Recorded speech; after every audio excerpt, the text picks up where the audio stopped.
Salut à vous. Non, ça tient pas. Salut à vous, moi c'est Jean-Pierre Péka.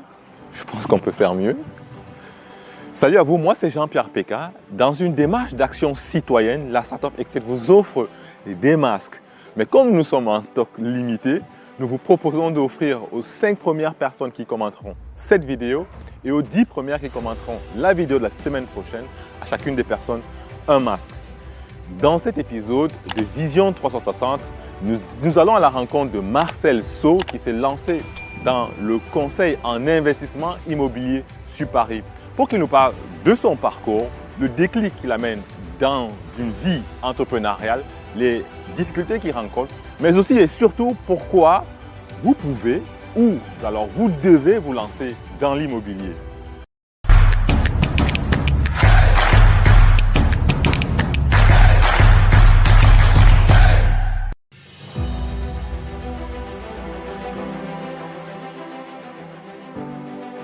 Bonjour Marcel Saut. Bonjour Jean-Pierre Péka. Ouais, merci beaucoup de te rendre disponible pour partager ton expérience avec nous. Avec grand plaisir, avec grand plaisir. Merci pour l'invitation. Ouais, et puis merci aussi aux autorités d'avoir levé le confinement parce que bon, ça nous a bloqué pendant un bon moment et on ne pouvait pas faire des choses assez intéressantes. On faisait des choses intéressantes déjà, mais beaucoup plus intéressantes. Et donc, merci de te prêter à l'exercice. Sans plus tarder, qui est Marcel Saut? Marcel Saut, qui est Marcel Saut? Oui. Pour faire très simple, après je pourrais répondre à tes questions un peu plus précisément. Ouais. Donc, Marcel, je suis un Camerounais. Ouais. Après des études d'ingénieur, Oui. je suis décidé de monter mon cabinet de conseil en investissement et en stratégie patrimoniale. Ouais, Donc super. j'ai associé depuis plus de 3 ans dans le conseil et j'interviens sur les secteurs de l'immobilier et des placements financiers pour accompagner en fait les gens sur le long terme à acquérir l'indépendance financière. Super. Basé à Paris, en France. Exactement, oui. Ok, super. Ok, bon, bah, voilà qui est excellent. Alors, dis-moi, qu'est-ce qui est le déclic? Qu'est-ce qui te pousse à te lancer dans l'immobilier? Ok. En fait, pour faire très simple, c'est vrai que quand j'ai commencé à travailler, Oui. à un moment donné, j'ai commencé à... Ah, tu as bossé comme salarié? Exactement, j'ai bossé comme Ok. salarié en tant que consultant ingénieur, donc le parcours classique que beaucoup peuvent connaître. Oui. Sauf qu'à un moment donné, j'avais en fait l'impression d'être finalement mis sur un rail qui était prédéfini par d'autres personnes. C'est-à-dire que quand on arrive, en fait, on démarre sa carrière d'ingénieur, on va travailler en tant que développeur, en tant qu'ingénieur, ensuite passer architecte, passer chef de projet, passer manager, etc. Donc, finalement, il y avait un rail qui était prédéfini. Et le simple fait, pas que ce rail est mauvais, mais le simple fait qu'un rail soit prédéfini pour moi, ça me dérangeait un peu. Oui. Ensuite, il y a plein d'autres aspects. Le fait, en fait, finalement, au quotidien, de ne pas mesurer la valeur ajoutée qu'on a pour les gens, Oui. ça commence à me déranger. C'est-à-dire, en fin de journée, je ne pourrais pas dire exactement, tiens, voilà ce que j'apporte, voilà ce que je Tout à fais. fait. Et pour la petite histoire, un jour, j'ai ma nièce chez moi qui me dit, tonton, qu'est-ce que tu fais, qu'est-ce que tu fais dans la vie? Tout à fait. Et j'ai eu du mal en fait à lui dire ce que j'apportais finalement. Elle dit qu'est-ce que tu peux m'apporter? J'ai eu du mal à lui Je dire suis salarié. concrètement.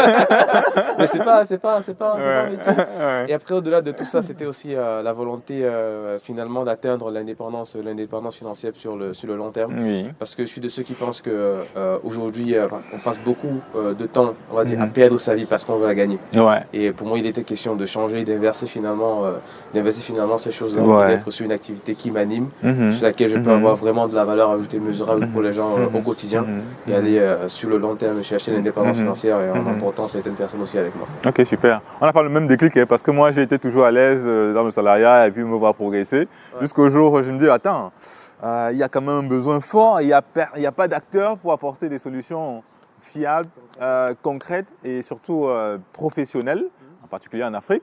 Et là je me dis non, il faut des gens pour se lancer, pour s'engager. Ok, bon, mais très beau parcours. Si on pousse un peu plus la question, est-ce qu'on peut parler des chiffres? Ou alors plutôt d'expérience de projets que tu as fait et qui t'égayent, qui te rendent utile pour les autres. Ok. Alors, en termes de chiffres, je n'ai pas envie de parler de chiffres, on va dire financiers, parce que ce sont des notions qui vont être très très relatives.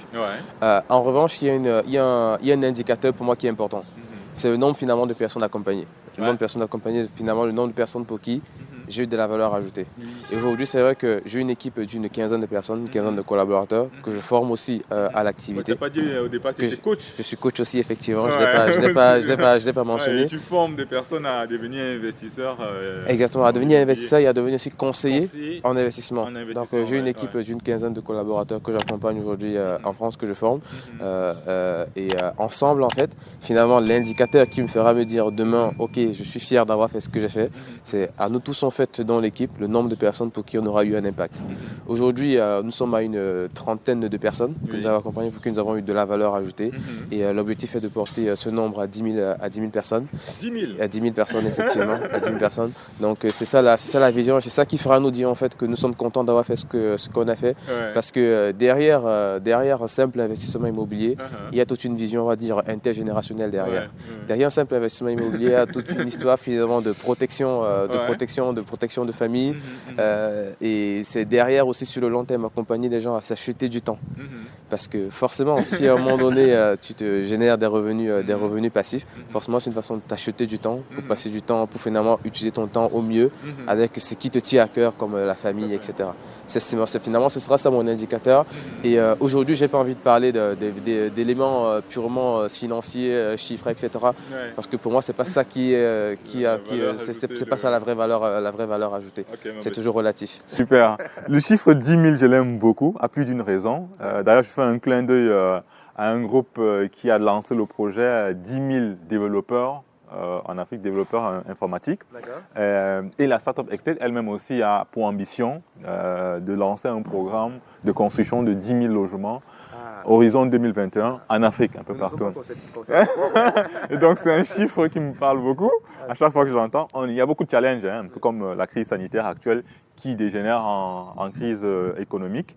Mais on essaye de tenir bon pour pouvoir y aller sur ce projet-là. Et il y a un autre projet à 10 000 aussi, mais qu'on se garde d'annoncer tout de suite. Je pense qu'on reviendra plutôt sur l'année, plutôt sur la fin d'année. Et aussi, un peu comme ton aspiration, un projet qui a plutôt un côté social. Donc, comment est-ce qu'on peut aider des personnes à s'épanouir, à créer de la richesse autour d'eux. Ouais. Mais on reviendra là-dessus. Alors, ouais. Et donc, on a parlé des bonnes choses, mais parlons aussi des mauvaises. C'est quoi les déroutes? C'est quoi les échecs que tu as eus? Il y a un second volet à la question, j'en profite pour la poser tout de suite. Est-ce que, quand même, pour toi, tu pourrais inciter à encourager des personnes à se lancer dans l'immobilier, à minima en France?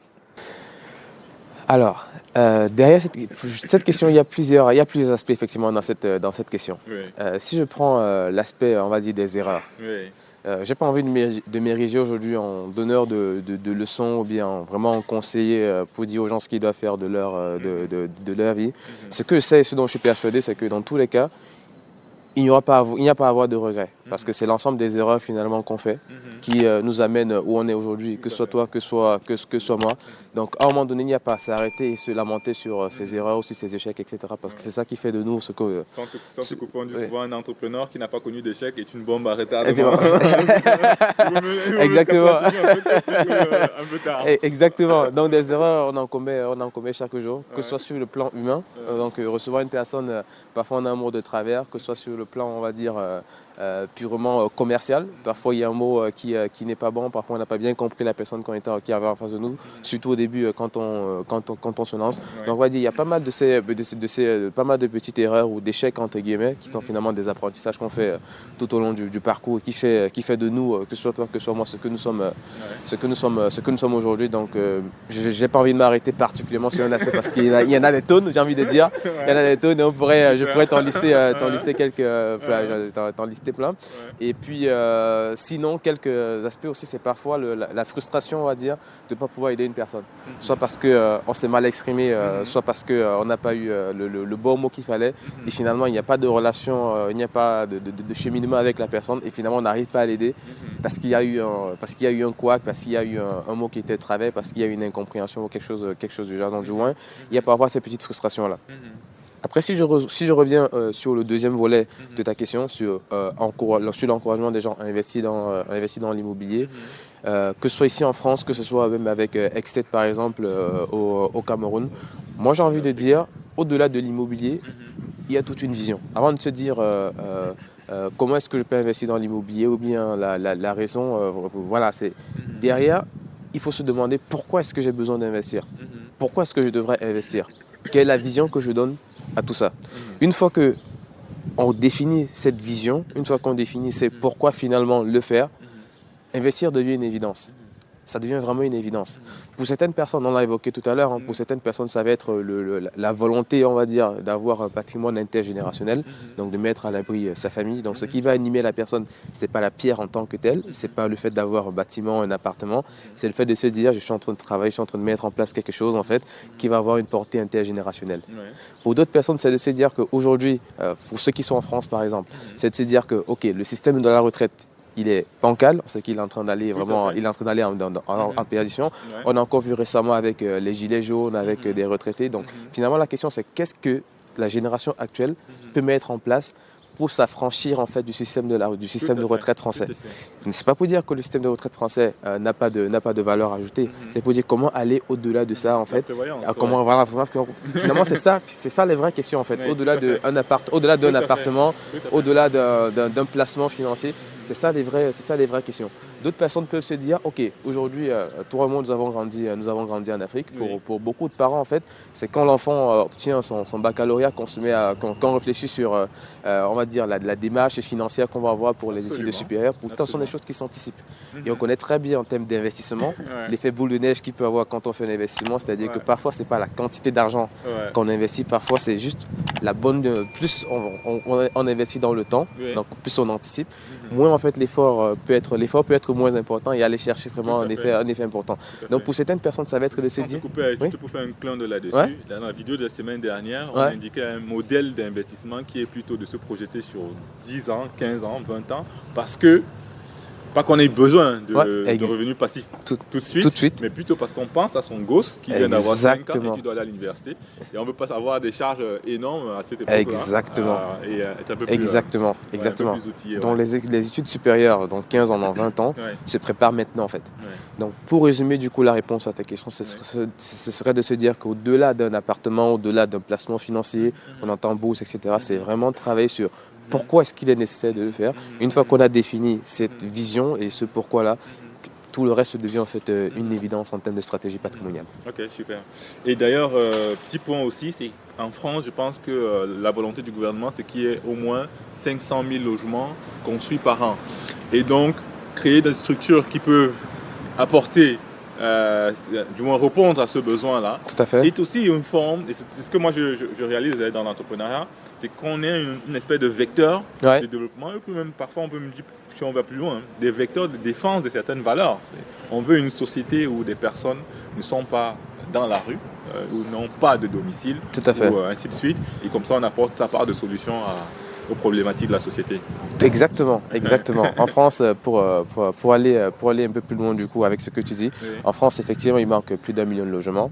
Il y a une évolution démographique parce que le logement aussi, pourquoi on a besoin de logements? Parce qu'il y a la démographie qui augmente.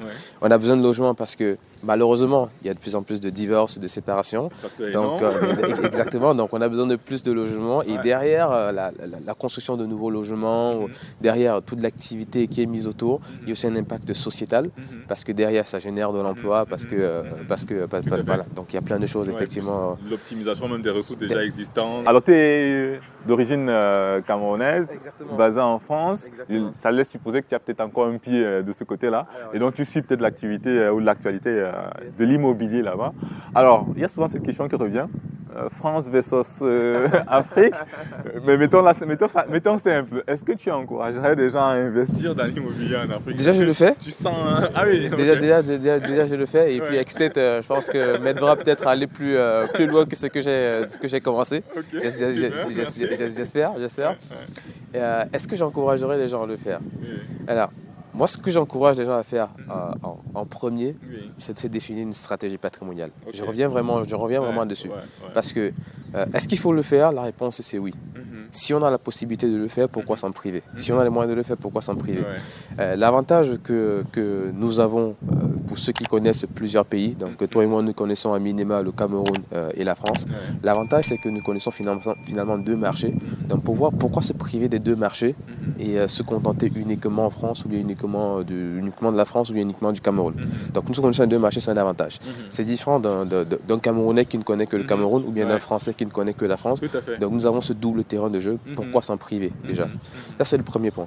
Après, tout est question de planification patrimoniale. Je prends un exemple très simple. J'encourage certes à investir en Afrique au sens global, donc pas uniquement le Cameroun. Donc aujourd'hui je suis ouvert à regarder ce qui se passe, on va dire, au Sénégal, en Côte d'Ivoire, en Afrique, même aux États-Unis, un peu partout dans le monde. Et quand je parle de planification patrimoniale, c'est de dire ceci. Si je prends les réalités du Cameroun, au Cameroun, c'est compliqué d'obtenir un crédit. Nous connaissons tous l'importance en fait de passer par un crédit pour pouvoir faire l'investissement immobilier, profiter de l'effet de levier du crédit. Celui aujourd'hui qui a de l'épargne et qui a une facilité d'emprunter ici en France parce qu'il a un CDI par exemple, c'est clair que c'est prioritaire de le faire rapidement ici avant d'aller au Cameroun. Celui qui s'endette, j'en vois souvent qui font des crédits à la consommation en premier avant pour aller faire des investissements en Afrique. Forcément, ces crédits à la consommation empiètent en fait sur leur capacité d'emprunt ici. Pourtant, en étant stratégique dans la planification et en commençant par un crédit ici, avant ensuite d'enchaîner avec le Cameroun ou ailleurs, finalement, ils se retrouvent en train de faire les deux. Donc pour moi, c'est juste une question de stratégie et de planification patrimoniale. Et alors, ça revient encore vraiment à ce qu'on disait au début, cette vision long terme à avoir et cette stratégie vraiment à définir avant d'avancer tête baissée. Mais sinon, tant qu'il y a une opportunité et qu'il y a un terrain de jeu et qui puisse être qu'on connaît, qu'un marché qu'on connaît, il faut y aller, il ne faut pas se priver. Super. Parce que je réalise que c'est un projet immobilier, ça se pense longtemps à l'avance. Et l'autre volet aussi, c'est pour ceux qui investissent en Afrique, en général, ils s'appuient sur une épargne réalisée. Donc, en tout cas, merci beaucoup Marcel encore pour toutes les réponses que tu as apportées. Et puis, s'il y a des personnes qui sont intéressées à savoir ce que Marcel fait davantage ou qui aient besoin de son contact, on va laisser des liens dans la barre de description de cette vidéo pour que vous puissiez le joindre directement ou n'hésitez pas à revenir vers nous pour qu'on puisse vous rebrancher vers lui. Il peut vous coacher, il peut vous accompagner dans vos projets d'investissement, tant ici en France qu'en Afrique. Et donc sur ce, merci d'avoir écouté la vidéo. Merci Jean-Pierre, merci pour l'invitation. Merci d'avoir écouté cette vidéo. Nous espérons qu'elle vous a plu. Likez-la, partagez-la à un grand nombre. Et aussi, dites-nous en commentaire quelles sont les difficultés que vous avez à vous lancer dans le secteur de l'immobilier. Et si vous avez des suggestions, des sujets que vous souhaiteriez que nous abordions, faites-nous part de cela aussi en commentaire. Nous avons interrompu notre série sur les terrains que nous avons démarré il y a 2 semaines pour rencontrer Marcel Sow. La semaine prochaine, nous reprenons avec la série pour vous donner des suggestions, des astuces pour exploiter et valoriser votre terrain. Et donc, on se donne rendez-vous à la semaine prochaine. Je tiens aussi à remercier Charlène qui nous a confectionné les masques que nous vous proposons. Merci à vous.